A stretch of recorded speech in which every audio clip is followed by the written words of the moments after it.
Hey, it's Rick Kettner here. This is a bonus episode of Bold Moves in Business where I plan to address some of the interesting questions, comments, and perspectives that have come in response to episode number 1, where I talked about how Basecamp is reinventing email with their new service called HEY, a very interesting and new take on email. Now, if you have not yet gone through the original episode number 1, then I highly recommend that you go check that out. First, you can watch it at youtube.com/Rick Kettner. Or you can get the audio version by going to boldmovesinbusiness.com. That's where you can subscribe to the podcast. But in either case, you're looking for Bold Moves in Business episode number 1. Now, I'm not sure if we're going to do something like this for every single episode in the future. But if there are interesting questions and thoughts and perspectives out there, then I love this format. I love the idea of being able to go into some of the topics that we talked about in the episode in a little bit more detail, especially if that's based on interesting perspectives or interesting questions that have come in. Now, if you're interested in participating in future episodes like this, then I recommend that you post a comment. The best place is to post your comment in response to the YouTube version of the episode. You can go to youtube.com/Rick Kettner and find the episode there. Or a solid alternative is to simply respond to any of the social posts that I personally make first announcing the new episode. So on Twitter, on Facebook, on LinkedIn, when I announce a new episode, there's obviously a comment section right in line there. And that's another great place to make sure that I have a chance to see it and possibly include it in a future episode like this. But with that said, let's dive into some questions around episode number 1, starting with comment number 1. This is by mikepictor. This was submitted on the Hey Email unofficial subreddit. And mikepictor says, I disagree on his one feature point. This isn't email, but with a cool new feature. This is a new way of looking at email in the first place. If it was an IMAP client, okay, focus on the flagpole thing you're bringing. This isn't. They have to explain the paradigm they are in. They have to explain why this can't be just another client, why it doesn't have IMAP. They need to justify paying for IMAP-less email. The only way you can do that is, I think, to lay out the whole picture. So that is a comment by mikepictor. Really interesting perspective, and I appreciate the comment. My understanding of the comment, just to be sure we're clear in terms of interpretation, I think it's interesting. He's basically expressing that because this is so different from traditional email, it's really important that the team at HEY communicate just how different it is, that they set context, that this isn't just another email client or another IMAP client. This is completely different, and why it has to be completely different, and why people should consider switching to this service. He did go on to say further in his comment that he appreciates that there is quite a bit of noise. They might be covering a little bit too much on the website, but I think the essence of his comment is covered here, and that is, it's so different from email. Surely they have to speak to that if they're going to communicate just how different this is and why people should consider switching. And so, interesting comment. The challenge here, of course, and this is a pretty common challenge in marketing, is on the one hand, there is this natural desire to want to communicate everything, to break down all the features, to make it clear how your product or service is better than the alternative. But this, of course, has to be balanced with the practicality of how we can effectively communicate with customers. So that is the challenge here. On the one hand, it makes perfect sense what he's saying here. You do need to explain as much context as possible, but that has to be balanced with the fact that if you bring up too much or you talk about too much, then of course it doesn't matter, how convincing the argument is. It's going to be lost on them because there's just too much to focus on and they can't really grab onto any one thing. So I think a lot of the disagreement in terms of, or possible confusion here, actually stems from my use of the word feature. In the original episode, I talked about needing to focus on one core audience and one core feature, and that probably, the use of that word was probably wrong. The idea, what I'm trying to get at here is you really want to give customers one reason, one clear narrative, one clear idea in terms of why this product is better than their previous solution. So more than just the word feature, which is almost certainly a mistake in hindsight, I think it's really important that we're still just trying to communicate one thing that the customer can understand and recognize as either being a fit for them or not a fit for them. And this comes back to what I was mentioning earlier. You have to strike a balance between conveying everything that you want to talk about as the creator of the product or as a part of the team, and on the other side, recognizing the ineffectiveness of trying to communicate too many things all at once. So Perhaps a better explanation is that you want to focus on one clear idea, one clear reason why the customer is going to adopt this product. There should be a succinct way to actually express the idea, which is one thing that is very clearly missing from the hey.com website or just a lot of their marketing material in general. There's no one clear statement to kind of sum up what is Hey all about. What is it actually going to do for customers? Why should somebody switch? There needs to be that one compelling reason. And what you can do in terms of features, just to clarify that, you can package up a handful, maybe 2, 3, maybe 4 features that are a part of that narrative.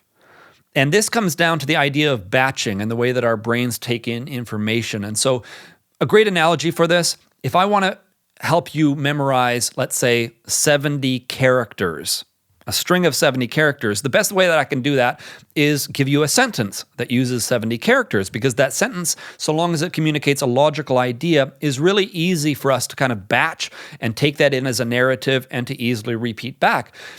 Of course, this is drastically different than if I just gave you 70 completely random consonants and you had to memorize that string. Same thing goes with phone numbers, right? We can memorize a 9-digit phone number much easier than we can memorize 9 random digits. Part of that is the pacing. Part of that might be the fact that we're already familiar with the area code, so that's a bit of a gimme. We already got the first 3 digits down, and now we're just trying to focus on the rest. And of course, the natural pacing of how you read out a phone number helps. That rhythm helps.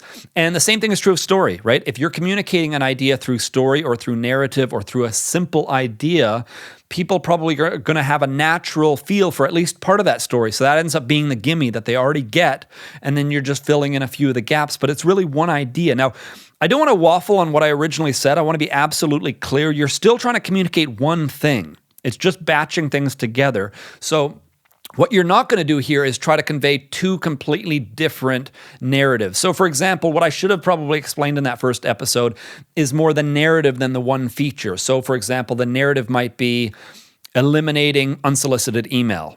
And then here are a few features that make that possible. This is the solution to help you eliminate unsolicited email. Or it might be something a little bit more clear, like protect your inbox. How to protect the sanctity of your inbox to have a better email experience. And again, you can batch that idea with a few features that support it, but you're still sending a very clear signal. This is for people that want to eliminate unsolicited email or want to protect their inbox for a better email experience.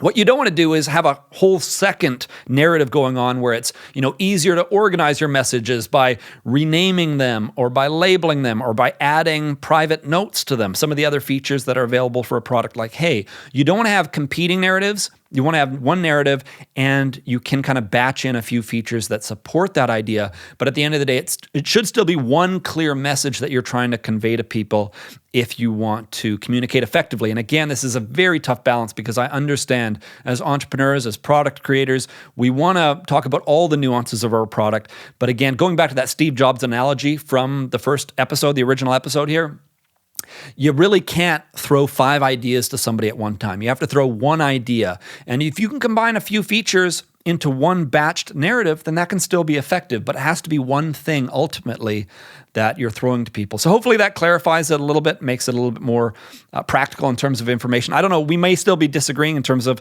the commenter and myself, and that's perfectly okay. There are different perspectives, but I hope to just kind of explain that a little bit further, and hopefully that makes a little bit more sense. Let's move on to comment number 2. This is from novahunter. Again, this was posted on the Hey Email subreddit. I think it's an unofficial subreddit. And they say, I'm not in marketing, so I have no idea what the best option is, but if you're going to sell $99 a year email that doesn't have IMAP support, I think you have to tell a good story about why that's a good thing. I think they did tell that, but then again, I watched the 37-minute video explaining all of it, so maybe I'm not the best person to think about simplifying things. Interesting comment. This was actually posted further in line to the first comment, so it was kind of within that context. They were generally agreeing with that narrative and pointing out that, if you really dove into the marketing material, there was a narrative there. I don't know if that's a complete fair explanation of what they're saying here, but they are making the point that they felt, having gone through some of the marketing material, that the story was a little bit more clear. Let me just say, from my perspective, I'm still not entirely clear on the story. I am sold on the practicality of the new solution. I think it is a better approach to email. I made that point in the first episode. But I still personally, in my own head, don't have a very clear, succinct narrative of exactly what HEY does or a simple way to explain it to somebody on why they might use the service. One thing I think is really important, though, in this comment, and I think the commenter recognized this and made the point themselves. They watched the 37-minute video explaining all of it. Sounds like they, much like myself, are in the early adopter camp. And this is a really important concept to understand. There are two very different kinds of customers out there in the world. And there are more ways to subdivide, but in general, you've got two different kinds of customers. Early adopters, people that like to try new things, that actually go out of their way to try new things for the sake of trying new things. And then you've got pragmatists, mainstream customers that, generally speaking, they're just looking for proven solutions. They want complete, tried and true, proven solutions. They don't want to dabble in new things just for the sake of it. The whole idea of doing that just seems like a complete waste of their time. So they're not going to watch this 37-minute video because they have zero interest in switching unless there's a really good reason to. They're certainly not going to go out of their way to convince themselves to switch to a new product. And this is a challenge because as entrepreneurs, or as business people, or as anyone in marketing, we tend to have more of an aptitude when it comes to trying new things. We lean that direction, especially entrepreneurs, because that's one of the reasons we like to create new products, is we're so eager to build new and interesting solutions that we actually build them ourselves, and oftentimes we're eager to try them from other people as well. So it's really important to understand that heavy bias that comes with being an entrepreneur. And then the reality of the situation being that upwards of 90+% of people out there, often the very best customers you can possibly have, these people don't like to try new things. That's part of what makes them the best customers, is they're hyper loyal to solutions that they've used for a very long time. And this might sound a little bit crazy within the context of technology products, especially because so many people, especially again, entrepreneurial-minded people, think of all the new and interesting solutions that are constantly arising out there in the market. But if you look at what pragmatists use, people that are in business, have been in business for a long time, they much prefer tried and true systems. This is why products like Basecamp are so incredibly successful. People started with them and they never even think to switch. They have no interest in any other solutions, even if arguably there's another option out there that may have more attractive features for their particular use case. The idea of switching doesn't appeal to them. Another example includes things like Microsoft Office, Adobe Photoshop. These are products that, again, even within the tech space where things are constantly moving, are tried and true and they stick around forever. And they make most of their money off of pragmatist, mainstream customers, people that once they adopt a system or a standard or an approach to solving whatever it is that they're trying to solve, they stick with that solution, even if there's a better, in air quotes, option out there, because they prefer proven solutions, things that are already tried and true versus just simply dabbling with new things. So a really important concept to understand here. And another important point to consider in all of this is that pragmatists, mainstream customers, they do not look to the opinions of early adopters when it comes to adopting solutions. This might sound crazy, but as a business, if you build most of your momentum with early adopters, the kinds of people that love to try new things, that's actually not very indicative of your long-term success, because those kinds of people come and go. They're going to see the next shiny thing and they're going to jump to the next shiny thing. If you really want to have long-term success, you need to attract and convert pragmatists, customers that are super loyal in the long run. And you need to convince these people that it's worth switching to your product so that they do, and then they stick with your product, and ultimately they become your best paying customers. So that's the whole premise behind Crossing the Chasm. The book by Jeffrey A. Moore is this idea that there's this big chasm between early adopters and mainstream customers. And if you really want to have success, it's not about building momentum with early customers, or I should say early adopters. These people love new things. That's a lot easier. What you really need to do is cross the chasm and gain real momentum with pragmatist customers. And again, they're not necessarily swayed by the opinions of early adopters. They recognize that early adopters love trying new things. They recognize that those people love dabbling in new things. People like me, people like you, that like trying new things, and they recognize that is not the same taste that they have. And so they're much more likely to dismiss that recommendation, seeing who it's coming from in the context, they're much more motivated by seeing other pragmatists like themselves, other people in their industry, in their field, other people, again, going back to what I mentioned in the original episode, other people like them. The whole Seth Godin quote of people like me do things like this. Pragmatists like me use HEY. You need to make that connection for customers, and that's where it really comes down to building momentum with an established marketplace, with customers that aren't just early adopters, but are going to be loyal to the product long term. And so really important to understand the most effective way to convince pragmatists is to win over other pragmatists. So it's a bit of a catch-22, which is why it's so critical that your early marketing strategy be hyper-focused on solving the needs and concerns of one core audience so you can get over this hurdle and you can start to build some momentum. So hopefully that kind of fills that out a little bit more. I highly recommend, again, if you're really interested in learning a lot more about this stuff, Crossing the Chasm, it's not the only book on the subject. I think This Is Marketing by Seth Godin is another really great one that builds on some of these ideas, but it is, I think, in my opinion, the book on the subject of creating disruptive products where it might be easy to attract early adopters, but it's much more challenging when it comes to attracting loyal, long-term customers. But let's move on to the next comment. This is from, well, I don't know how to pronounce this. I'm going to spell it out. jdlyga, again, on the Hey email subreddit. And they say, my main concern is that I have to use their @hey.com address. I love everything about it, but I wish that I could use my normal email address or a custom domain. Very interesting point. I wholeheartedly agree. This is something I brought up in the original video. I think this really speaks to the fact that it is so difficult to switch from an established solution where you have to change your email address. The solution that Hey provided is this idea of forwarding your email from your previous provider as being a decent workaround. There are definitely some concerns here. So the idea, just to clarify it, you can go to Gmail or some of your existing email providers, depending on who it is. You can have them forward your email to your new hey.com inbox, and that way you can kind of smooth over the continuity. But of course, the problem comes when you actually go to send email, because if you've ever sent email from a secondary address to somebody that's used to receiving from your primary address, let's say a banker, a lawyer, anywhere where they're concerned about actually hearing from you because of maybe it's a legal issue or a banking issue or anything like that, the first thing they're going to do is phone you up and say, I'm getting an email from an address I've never seen before. I want to make sure this isn't a phishing attack. I want to make sure it's really you. You're going to have all kinds of friction like this when it comes to establishing a new email address. So it's not as simple as simply forwarding email from an existing provider. It still can be quite messy. And that's where the commenter brings up the point of a custom domain. Again, this is something they plan to add in the future. One interesting follow-up that somebody posted in the comment section here is that they are planning to charge extra for using a custom domain, which is interesting and brings up a whole nother topic that I think is worth exploring. And that's what I actually loved about this comment the most. So there is this idea that they're going to actually charge more if you use a custom domain. And there are probably a few different reasons why they're doing this.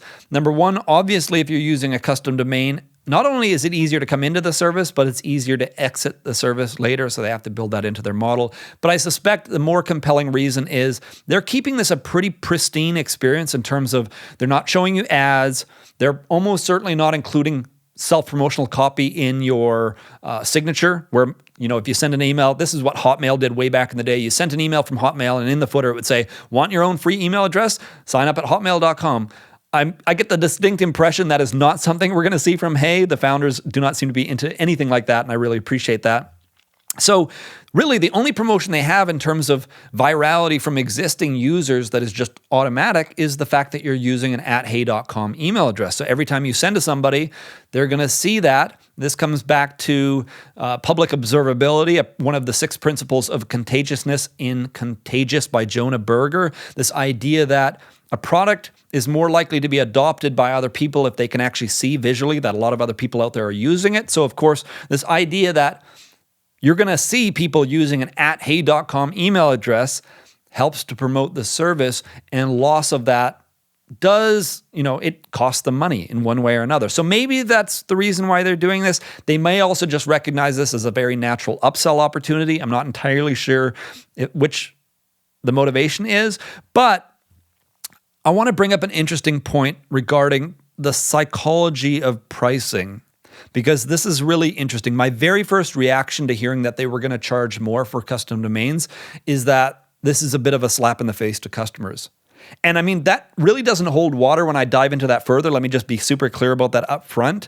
But the fact is, as customers of a new product or service, we typically base our understanding of the pricing based on comparisons, some kind of comparison out there. And there is this whole science of psychology when it comes to what people are willing to pay for and what people are not willing to pay for and how much they're willing to pay. So a classic example of this would be, people's willingness to spend $5 on a cup of coffee at Starbucks. And then the very same person, while they're sitting in Starbucks, might have their phone out and they'll balk at the idea of spending $5 on a mobile app. And arguably, you could make a very solid case that app is going to provide a greater return on investment over their continued use of it than that coffee ever would. But people are used to paying certain things for certain products. And this is a very important concept to understand. And it's not one you want to take lightly. You don't want to just throw this out and say, that might be how they feel today, but we're going to change that. Generally speaking, that's a bad idea. It's very difficult to change people's perspectives on things like this. But coming back to Hey, the idea of spending $100 a year on email, it feels expensive.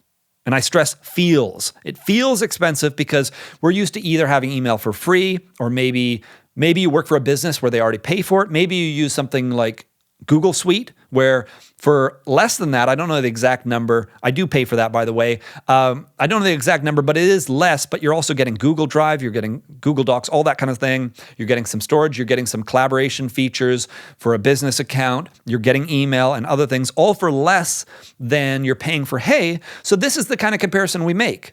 It might be fair, it might be unfair, but we're basing it on a relative comparison or what we're used to paying for a category rather than the actual return on investment. So rationally, I can look at Hey and say, hey, if this improves my email experience by even 20 minutes a week or even 10 minutes a week, then $100 a year is nothing. You could probably pay triple that and it would still be worth it. But that doesn't necessarily matter. It's all how it feels to the customer. And we have to factor this in. There are ways around this. There are tricks that you can do to shift this. You can reframe the context of what it is that you're selling, and there's all kinds of tactics for that beyond the focus of this video here. But generally speaking, it's best to abide by roughly the standard that people already have established. And so the fact that this costs $99 a year and they want to charge you extra to use a custom domain, that feels, and it's likely to feel for a lot of people, like a slap in the face. Like this already expensive premium email service wants to bill me even more just to use the domain that I own personally. So that's a bit of a challenge. Something to be aware of with your own products and services if you're in business is that you have to generally abide by two different things. One, the method of payment people are used to spending or using. You don't want to make it overly complicated where somebody has to wire you money or something crazy. You want to use payment methods that are simple and easy, and you want to abide by what I just talked about, which is the psychology of how people think about your product category, what they're willing to spend, how they perceive it. That's just the reality of the situation. It's really unfortunate, especially for Hey, because I personally think the service is easily worth $100 a year. Like I said, probably much more, but there are these natural comparisons. You can't convince everybody to focus on the ROI. You just can't. So in terms of this comment, I wholeheartedly agree. I think having to switch to a hey.com address is a huge upfront switching cost. Unfortunately for me, I'm using Gmail for most of my email, for my personal email, which I would love to switch, but obviously I can't move that over. I could redirect, but there's a whole bunch of other issues. In fact, that is what it's going to come up in the very next comment. So let's move on to comment number 4, which is from Havaloc, again, posted on the Hey Email subreddit.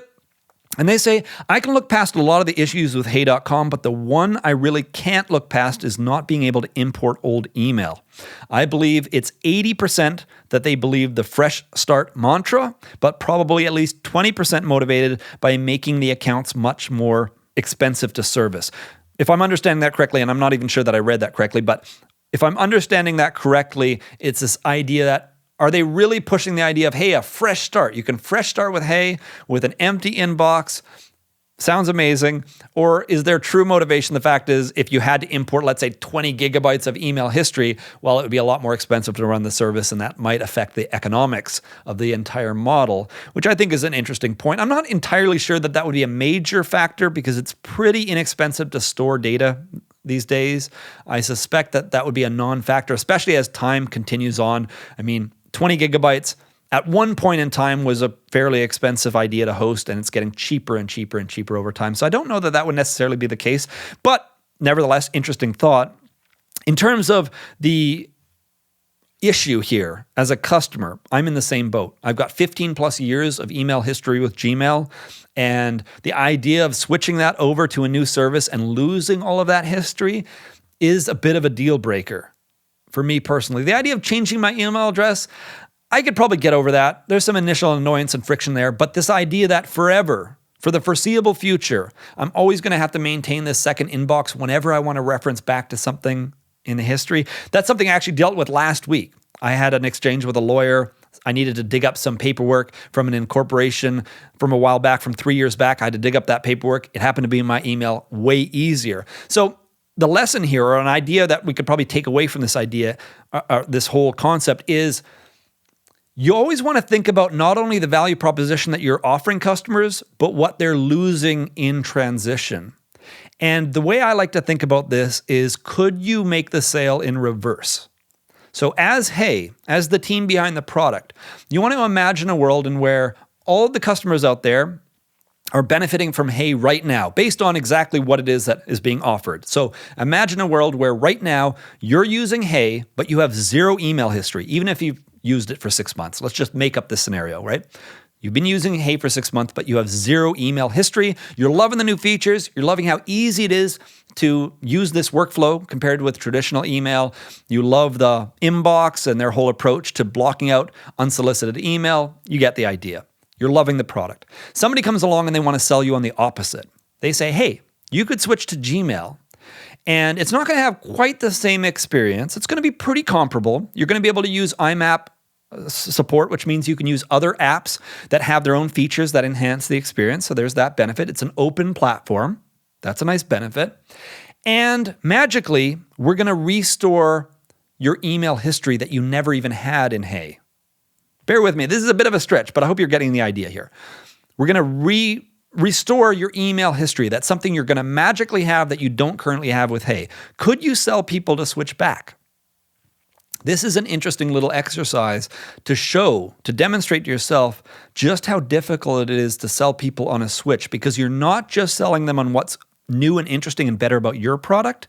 You're having to sell them on what they're going to lose when they leave their current service. And sometimes that's data like this. Sometimes, in many more cases, it's simply familiarity and confidence and how used to they are in using the old system and all the little nuances that come along with it. So they've become very proficient at using that system, and switching over, it might be a better product, but they have to regain all that confidence and experience, and they have to learn the nuances, and that comes at a very real cost. And I mentioned this in the original episode in terms of switching cost. So very important to consider this, and I think that's a really powerful little tool or framework for doing this. Is imagine you had to sell the opposite. Use your same marketing creativity to sell the opposite, and if it's an easy sale, then that's something you really have to factor in terms of either smoothing out that switching cost or coming up with a much more compelling benefit or a much more compelling product. But that's something you really have to factor in. And in my opinion, in this spot, those are the reasons between keeping my existing email address, keeping my email history. Personally, I don't really value the idea of using other clients. I just use the Gmail app on my iPhone. But some of these reasons would be very convincing for me to actually switch back. And that's actually why, at least for now, and I will reconsider, at least for now, I am sticking with Gmail.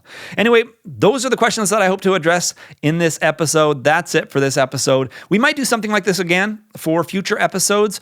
It'll all depend on whether there are some interesting comments and questions and things to follow up on. I'm always interested in diving in deeper if there's some interesting points of discussion.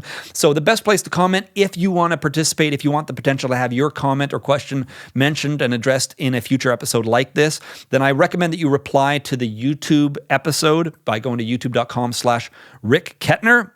That's the best place to respond. But of course, as I mentioned at the beginning of this, you can also just respond on any of the social platforms where I mention the episode when it first launches. That's definitely a workable solution as well. I recommend that you do subscribe to the YouTube channel. And if you prefer audio, I recommend that you go to boldmovesinbusiness.com. That's where you can subscribe to the podcast. But That's it for this episode. Thank you for tuning in, and I hope to connect with you again in a future episode.